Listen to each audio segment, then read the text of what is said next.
Welcome to How's Your ePresence? ePresence is a show designed to help business people or companies understand ways to implement social media better. We're all in the business to make money. Why not use social media to help increase those revenues? So let's talk today about ways that you need some real tips that can help you make your social media more potent. This show is managed by ePresence, and I am Mark Galvin, the founder and CEO of that firm. ePresence manages social media for organizations that understand business is done more effectively by the individual profile on social media. You know why? Because people do business with people. People interact online with people.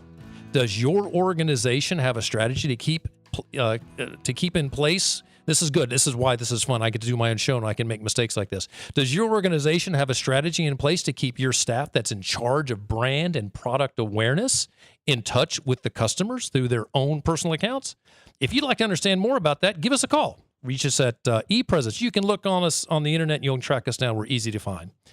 The reason we talk about this is because it's why is social media so important to the individuals, because 93% of buying decisions today are influenced by social media. So if you're on social media trying to find brand new customers, that's good. You should do that. But really what you want to do is connect to the people who are your target audience and then share content, because that will remind them that you are a subject matter expert. So would you like to ask a question about social media and some of the challenges you're having today? You can reach me, Mark Galvin, on any social media platform using the handle ePresenceMG. That's ePresence, M for Mark, G for Galvin, and that's my same handle everywhere, which is what I recommend. And those of you that have heard this show before know that I say that all the time. Use the exact same handle across all your social media accounts. It's good for your customers. It's good for your clients. It's good for your audience. And by the way, it's good for you too. Helps you remember what your handle is. Well, I'm very excited today because we have a super guest. We're coming to you from the old Gaslight Towers in Atlanta, known as Peachtree Center, right in the heart of the city. And I'm in the offices of the Atlanta Convention and Visitors Bureau, which I also like to refer to as the ACVB. And my guest today is William Pate. Do you go by William, Mr. Pate, or Bill? It depends on who's asking, but usually it's William. Well, William, I'm glad that you're here today. Does anybody call you Bill? Not anymore. Really? No. So was it family that called you Bill? Was it friends? No, it was the nuns in elementary school. You went to a Catholic school. Yes, I did. We'll have to talk about that. That's a whole nother conversation. That's a whole nother show. Yeah, yes, it is. Well, you are the president and CEO of the ACVB. And for everyone that's listening, I'm going to refer to the Atlanta Convention and Visitors Bureau as either the ACVB or the Bureau for the rest of the show. And how long have you been here? 10 plus years. It's been already 10 years. Yeah, it's hard to believe. What did you do before you came to the Bureau? Immediately prior, I was president at a sports marketing firm up in Cobb County, a national firm. And then prior to that, for 12 years, I was the chief marketing officer at Bell South. Outstanding. So what does the Bureau do? I mean, I know it. I can't describe it as well as you can. What's the role of the ACVB? Well, I think in a nutshell, the role is to get more people here tomorrow than were here yesterday. I mean, our business is really a volume business, and that's the way we've tried to run it. And if you look back to when I got here in 2008, and we were seeing about 35 million visitors a year. Now we're seeing about 53 million visitors a year. So that volume of people that come into the city generate a lot of things. It generates a lot of tax. It generates a lot of profit for companies that are in the hospitality industry. It generates a lot of jobs, because the interesting thing about the hospitality industry is if 1 million more people come to the city, you've got to hire people to take care of them. You got to take care of them at the hotels. You got to take care of them at the attractions and the restaurants. And so a lot of what we do drives a lot of jobs as well. So if I am in the hospitality business, I would want to come and work and start my business in Atlanta, because you're going to help put heads in beds. You're going to help me put people in my restaurants. That's ultimately your role. Absolutely. The way I tell people to look at it is Atlanta's the shopping mall. Our job is to get everybody in the shopping mall. And then your job is to get them in your store once we get them in the mall. And that's the way we've, really focused. And I think that's been a pretty successful recipe. So you came out of you were in the, you had a lot of connection on the sports industry, Mm-hmm. and you mentioned that. How did that prepare you for this role? How is the sports industry similar to the ACVB? Well, one of the things that's interesting is sports is such an important segment here in Atlanta. It's important business because if you think about big sporting events, they tend to happen on the weekends and around holidays. Right. And we've got the Final Four coming up. Oftentimes the Final Four falls right around Easter. Mm-hmm. Well, as you can imagine, we're not getting any conventions in town during Easter. Business people aren't traveling. And Right. so to have a big event like that, is incremental to the portfolio. So being able to attract big sports events is an important offering that, to the city of Atlanta. And having had experience both in, chairing the Final Four in 2007 and getting to know those folks, and then, being president of a sports marketing company where obviously you meet a lot of people that are in that industry. It's like anything else, a lot of it is, the social interactions that you have with people.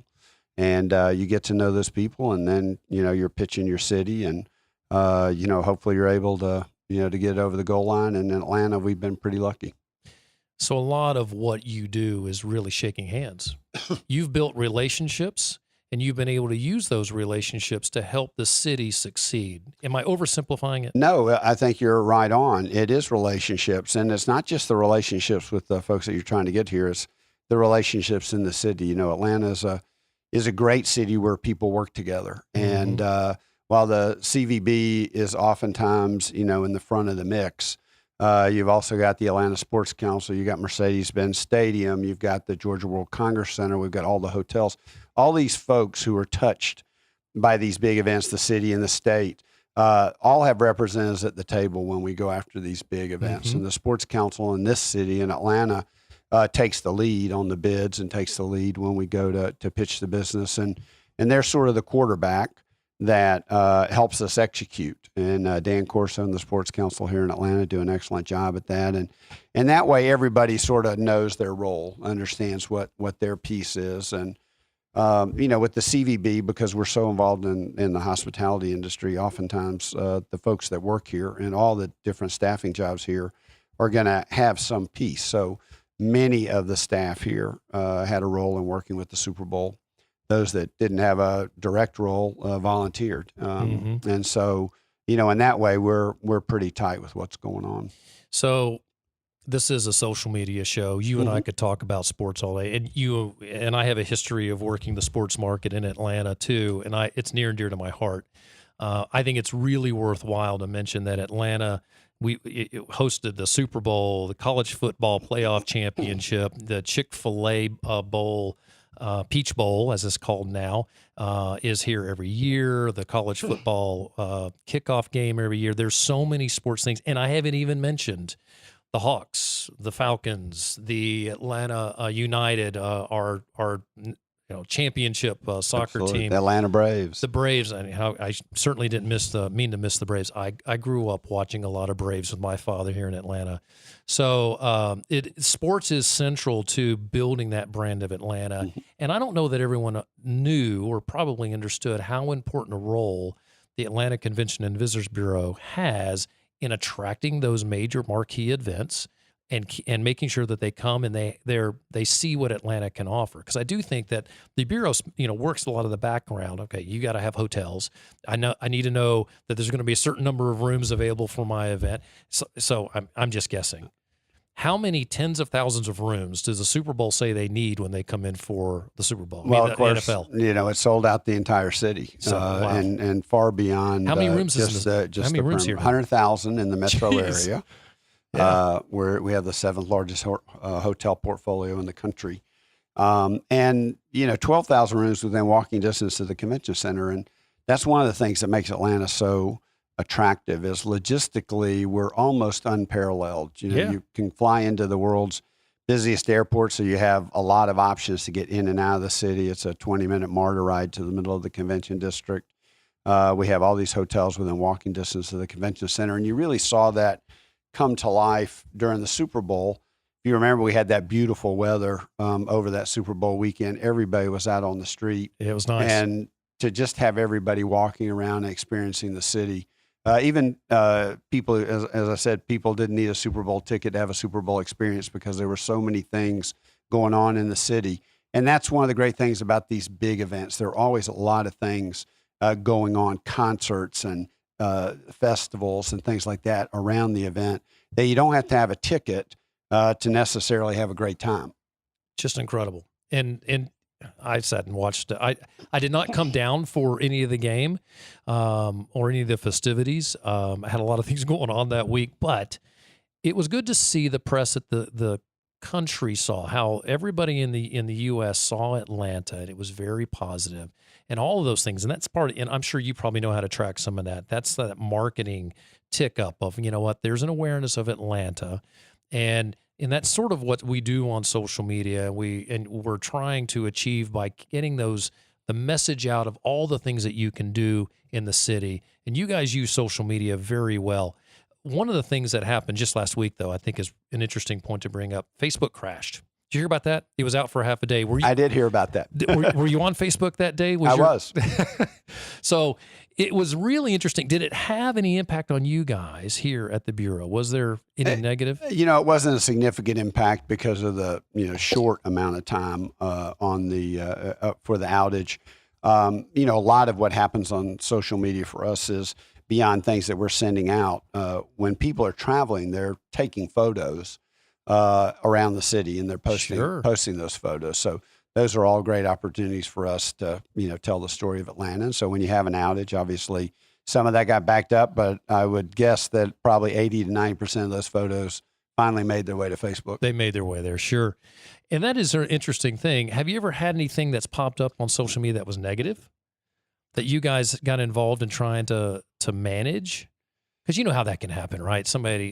I think of this. I think of the horrible, horrible thing that just happened in New Zealand. The guy was posting a video, and so you don't, I can imagine whoever in charge of the Bureau there in New Zealand probably got involved in something like that. Have we ever had any type of issue in Atlanta that's come where the Bureau was trying to manage through some of that? Thankfully, we really haven't. That is good. Not only, of course, we have things on, to keep offensive posts from showing up on our feed and from just the side of the ACVB. But even in the city in general, we've been very blessed. We haven't had to deal with a major situation like that. And probably the thing I would think the closest that would come to that was when the section Interstate 85 burned down. When the bridge crashed. And we were out for 4 or 5 weeks there. And, but I think that was a situation where you got to see some of the positives of social media because everybody was sharing their shortcuts to help people get to work and ways to mitigate the traffic. And so, I always try and look for the positive uses. There are always going to be negative uses with any new platform that comes on, but in general, they're invented because people are trying to do something good. You bet. So in Atlanta, just for the listening audience to understand, there's 2 major highways. Actually, there's 3 major highways that feed our city. One of them is Interstate 85, and on the north side of the city, it's a very long bridge. It's not a suspended bridge, but it's a raised platform off of the subterranean texture, I guess you could say. Anyway, a section. There was a fire and it fell. And I do remember how it impacted the traffic in Atlanta. It made a lot of people figure out they could work from home, which was a good thing. That was very true too. I think a lot of companies were very nice about letting folks work offsite. You bet. So I'm just really curious if you've ever used social media to stay in touch with your network. Do you leverage your professional social media to stay in touch with those people that are important to you? I do. I use Facebook regularly. I'm very interested in, I grew up in Atlanta. I went to school in Atlanta. I have very tight ties with a lot of folks here in the city, and I like to keep up with what they're doing, what their kids are doing now. And I think it's a great vehicle for that, and it allows me to celebrate successes that my friends are having, which I really, enjoy doing. Sure. I'm not somebody who posts a lot of things. I'm really more somebody who reads and reacts, but I think it's a great vehicle. And then, I spend a lot of time paying attention what our competitors are doing, what other cities are posting on their Facebook pages to get an idea on if they've discovered anything that seems to be working for them that maybe we're not doing. Mm-hmm. So we do pay a lot of attention to that. And then, we have a lot of exciting things that happen here in the city, and virtually every week. And we use Facebook to communicate. It's interesting. It sort of started out as the communication for conventioneers that were coming to town, so they would know what was going on in the city during the time they were here. And what it has evolved to now is we always see a big spike on Thursday on usage on Atlanta.net and in our social channels.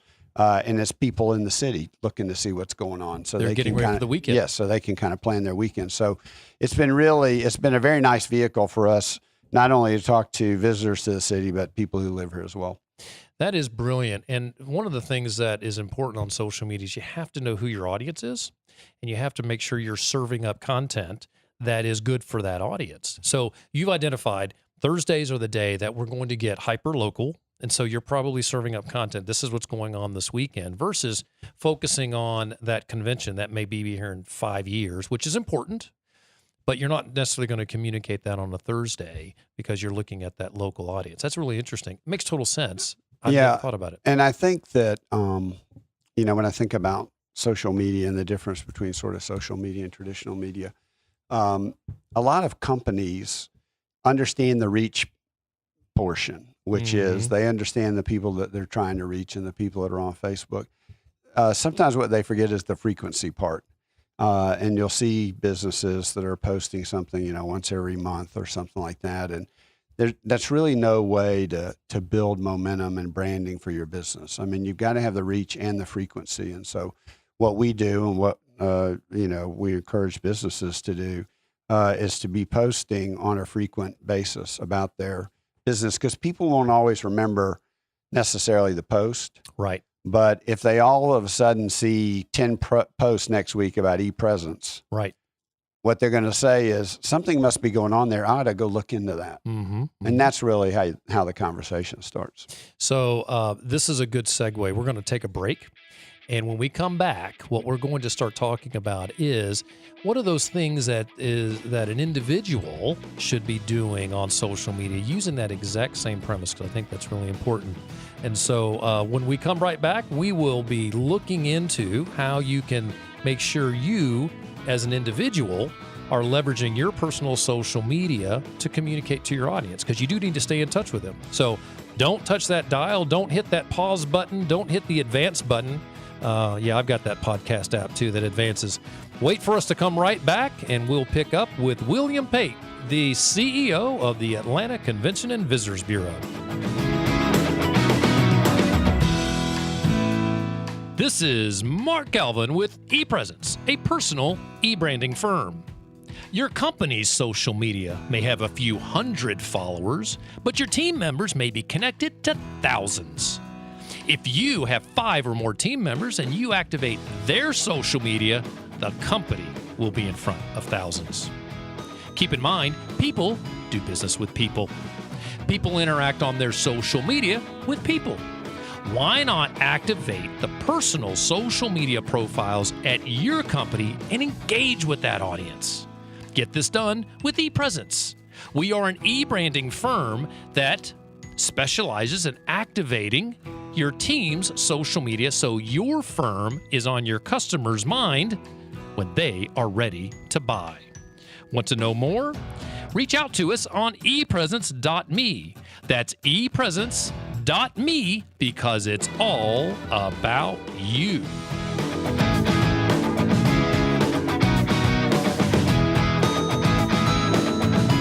Welcome back to How's Your ePresence? My name is Mark Galvin, the founder of ePresence. We are a firm that manages personal social media, and I am with a very exciting guest today, Mr. William Pate. He's the president and CEO of the ACVB. Before the break, I just said CEO. What is it? What is it that it makes you a president and CEO? Because when I was hired here, that's what they put on my business card. I like that. There's always that concern when you see the CEO piece that there's a board involved. How often do you meet with your board? We meet quarterly.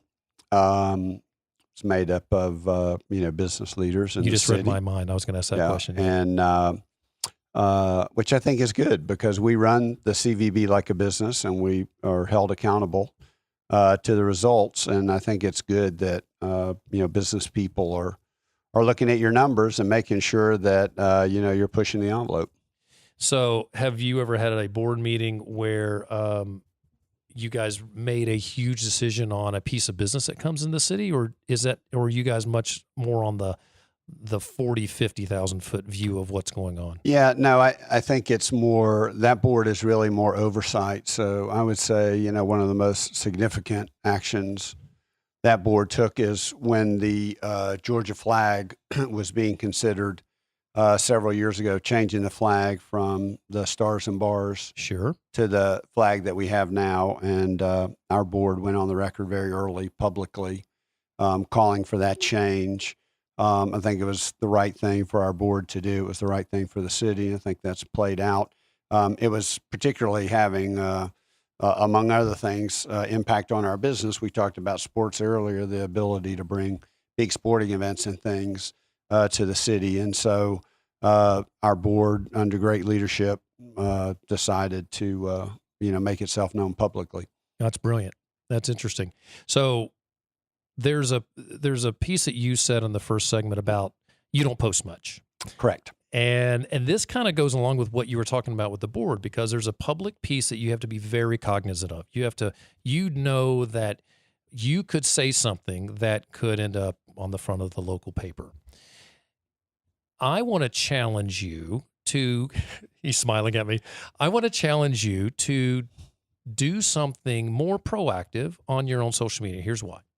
If I'm the general manager of the Marriott Marquis, and actually I'd rather say the Hyatt because I know the guy at the Hyatt. Well, actually I know both the GMs well, but if I'm the GM of the Hyatt and I am active online, I am active on my LinkedIn profile, and I am sharing content about personal, maybe it's management philosophies, work-life balance, valuing employees, the value of training and ongoing growth. And I create this theme when an employee walks into the building and they interview and they say, gosh, I like that Hyatt, but let me see who's running that joint. And they go onto my LinkedIn profile and they pull all that up. They say, I want to go work for him. Now, it could be he's walking, this potential employee is walking across the street and interviewing at the Marriott, and maybe the Marriott is not, that GM isn't there. They just don't have time, and they're worried about also the same thing you're worried about. I may go work at the Hyatt first because I like that message. I think that there is, because you've got your own PR department, you've got some great people here that could create some of those sense of, here's some great quality content that you can present and provide an opportunity as the CEO of the Bureau, share about some of your own beliefs. Is that something that would work, or are there still challenges with that with your constituents? Well, I think that what I would push back a little bit on there is the employee who's considering working at the CVB, for instance, is going to see a company that's really on the leading edge of technology, particularly in our industry. Sure. We're very involved in virtual reality, augmented reality. We were early on in the internet, early on in social media.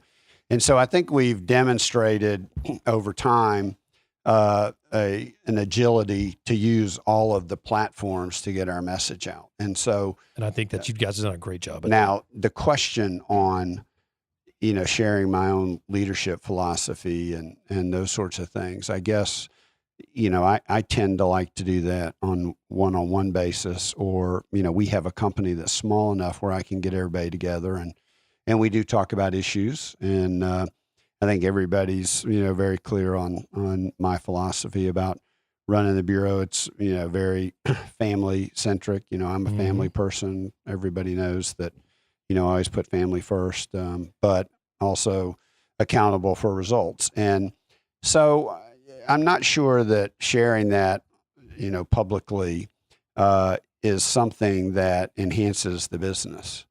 And, what I'm interested in is enhancing the business. Right. Absolutely. And at the end of the day, anytime you're on social media, you need to think with purpose and think about who is your audience. And you've analyzed this because you're a marketer and you understand that, all right, this is the audience that's out there listening.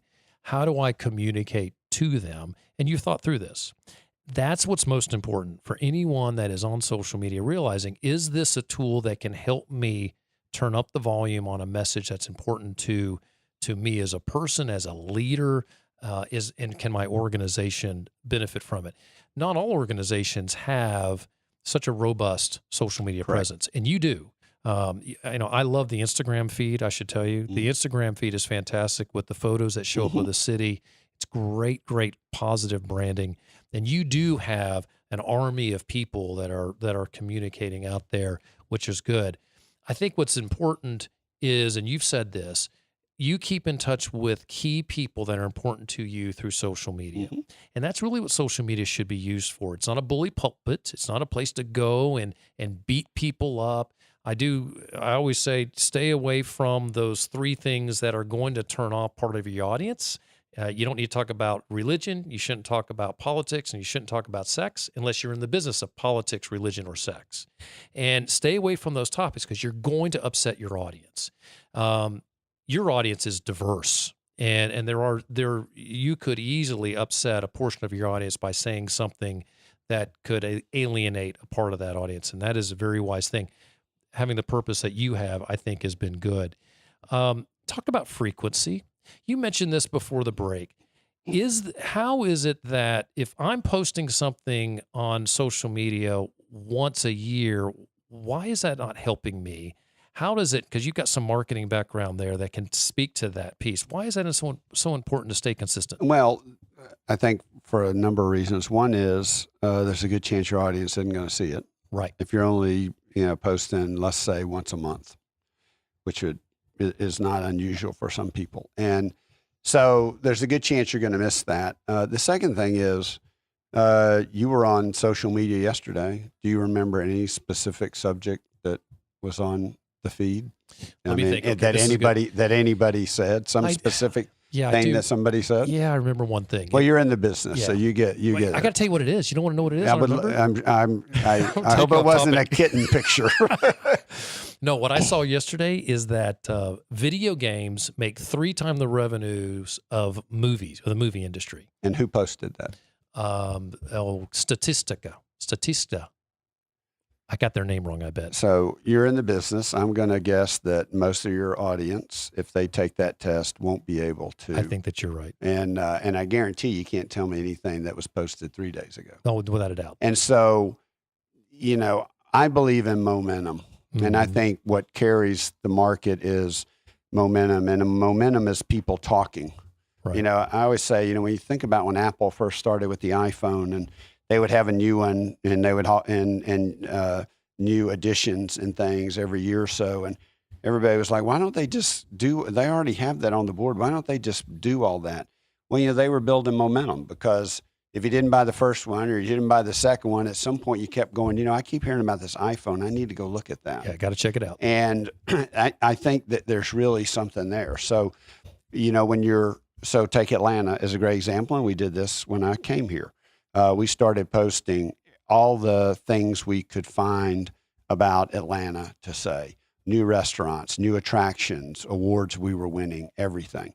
So that over time, people kept hearing this drip, drip, drip about Atlanta. And while they might not have remembered any particular post, over time, people who hadn't been here for a long time were saying, I haven't been to Atlanta in a long time, but I keep hearing about Atlanta. I ought to go check it out. And particularly with our customers, we had customers checking in and who hadn't had conventions here in a long time. And, I think that's what sort of sets up the environment for you to be able to sell in.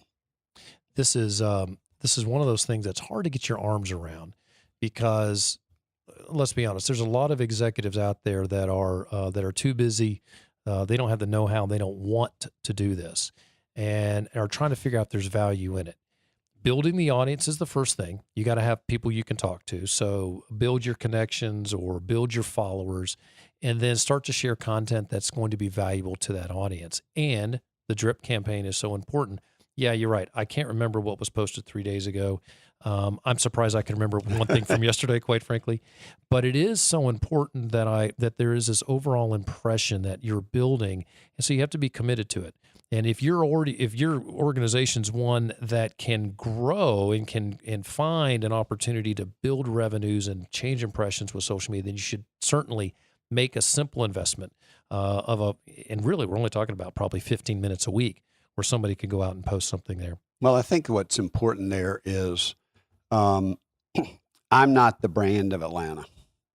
True. Atlanta is the brand of Atlanta. And you mentioned earlier in the conversation that, you know, we work best when we're kind of working behind the curtain, which I think is actually the case. I think we do well when other folks are up front and we're in the back, you know, kind of managing the chaos. But now that's different for other businesses because if you have a small business, oftentimes you are the business's brand. Mm-hmm. And so therefore, when you're building your brand, you're building the brand of your business. And so, you know, when you talk about CEOs particularly, that's one of the things I think they need to consider. You bet. Which is, should they use the CEO pulpit to build the brand of their company? And, you know, that's a great way to build a successful business. So if you were still back at career sports and entertainment, you would probably be working your personal social media. It would probably be more important to you there at that organization. Probably, although we had outstanding people there who, you know, were fantastic at what they did, which is why that company is so successful and great leadership under my friend Lonnie Cooper. But so that company in itself has a very strong brand in the sports industry from being around for a long time and doing exceptional things. I would liken it more to somebody who's starting a consulting business. Good. Somebody decides, you know, that they're going to start a PR firm or a marketing firm or a logistics company or, you know, something like that, where your knowledge is going to be the thing that gets you the first set of customers, right? Because people are going to look for your service based on your brand, right? And so as early on, you know, you're trying to build, so, you know, you want to post research and you want to provide analysis of business trends and things like that. So again, people might not necessarily remember the trend that you were addressing, but they will remember if, you know, here's a guy that I always seem to be coming across in social media who seems to have some really good insights. I've got an issue with my business. I'm going to call that guy and have him take a look. It's brilliant. There's something that happens to all of us. We live in our world each and every day doing the things that we're very good at. And we may get bored with the stuff that we're doing day in and day out and not realize that by sharing some of that knowledge that we are harnessing every day can help someone in our audience, can help someone else out there. And so there's a lot of great content that we can easily think of if we just create a, you know, and I suggest put a pad by your desk. And when something happens, like, hey, you know, that'd be a good thing I can share. Just put it on your pad.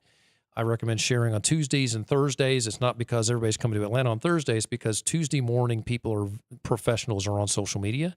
I think it has something to do with coming in after a Monday and Monday's busy. Okay, Monday's done. I think I'll pop on the social media early Tuesday morning. Tuesday morning's good. Tuesday afternoon, and then Thursday morning and then Thursday evening are always good times to pop on the social media. And I like mornings because if you post things early in the morning, they get shared through lunch. Yes. And so in that short amount of time, you're going to build the audience.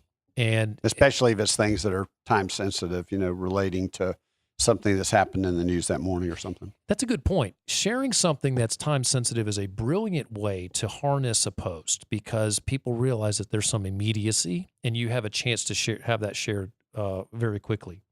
So we're almost out of time, and I can't believe this, but I got to ask you about social media. About social media. I'm stuck on the head. About the Super Bowl. And the Super Bowl is such a great event. What is the most interesting thing about hosting the Super Bowl that you're gonna tell your kids and you're gonna tell your grandkids, and that when you see someone, let me tell you something interesting that happened at Super Bowl. What's kind of the most interesting thing? Well, I think, you know, interesting, I guess, is a relative term. It is. You know, for me, because I'm a business guy and I'm always interested in business, is just the complexity that comes with putting on such a huge event, because it's not just a football game. It's really 8 to 10 days of events. Every event has to be executed perfectly. Every event's, you've got famous people and famous athletes and celebrities that you have to get around. You've got this mass of people that you have to move efficiently. Every event's got security issues. Every event's got, logistics like transportation and food and all those things that have to be coordinated. And it really takes a lot of people to get that done. And it takes a lot of volunteers. And what I heard most about during Super Bowl week was the reaction that people had to the 10,000 volunteers we had on the street. 10,000. And and were trained by the local organizing committee, and how friendly they were, how helpful they were, how they went out of their way to make people feel welcome in the city. And that sticks with people, because at the end of the day, it's about experience. And the thing about the hospitality industry, as you well know, is, we're the front door when people first come to a city. Right. And we're typically the last people that they see before they leave the city, right? And so we have the opportunity to make the first impression and the last impression. And we want to make sure those are positive, because we're always looking ahead. We had 30 convention customers in town for the Super Bowl. Wow. And we were able to walk them around so they could see how the city sets up for big events. Walkability of the city, opportunities to use the park for special events and festivals and things like that. You use the Georgia World Congress Center. We had the NFL experience in the Georgia World Congress Center. And so, just an opportunity really to see the city in action.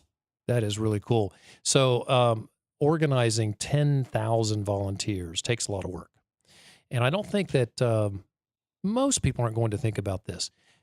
This organization, the local organizing committee, worked for a year before the Super Bowl, didn't they? They were in place. Oh, it was longer than a year. Yeah. So how many years were they working? Were they preparing for the Super Bowl? I would say, a good 18 months to 2 years. So, we hired an executive director. We hired a team. One of the unique things that Atlanta has, because we hosted the college football championship and then we hosted the Super Bowl in 19, we're hosting the men's Final Four in 2020. So we have all three of those events back to back to back. So we, by the way, that's very convenient. Well done. Yes, it is. and so we hired one staff to execute all three of those events. Okay. So yeah.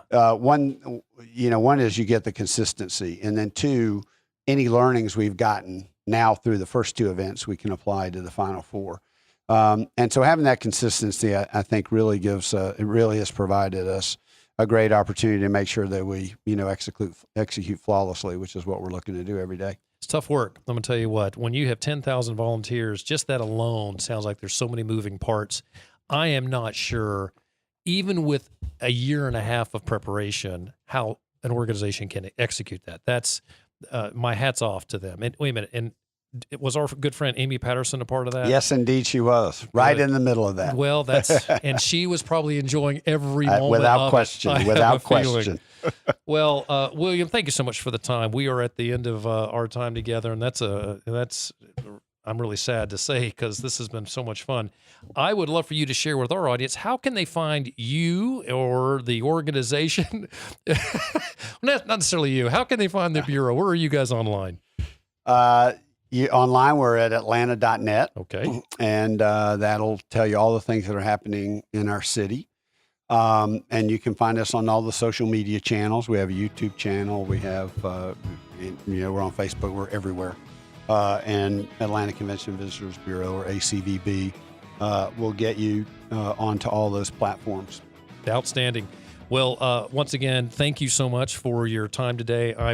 I'm thrilled that you carved out a little bit of time to chat with me. It's been fun to catch up with you. And for all of you out there listening, this is our mission, is to share quality information from leaders in the industry that will help you understand how you can do social media just a little better. So, William, once again, thank you so much. Thank you for having me. Absolutely. I do want everyone to remember that we broadcast live on the third Thursday of each month at 3 o'clock Eastern, or just remember, the third Thursday at 3 on Business Radio X. You can listen by going to businessradiox.com, selecting the Gwinnett Studio, and clicking the live feed, or catch any of those shows right here on this podcast feed. You never have to worry about listening to a live show. We repost all of them here. Also, remember more about ePresence. You can find us at ePresence.me. That's ePresence.me, because it's all about you. Or find us on any social media platform using the handle ePresenceME. Until next time, for my guest, this is Mark Galvin, and this has been How's Your ePresence?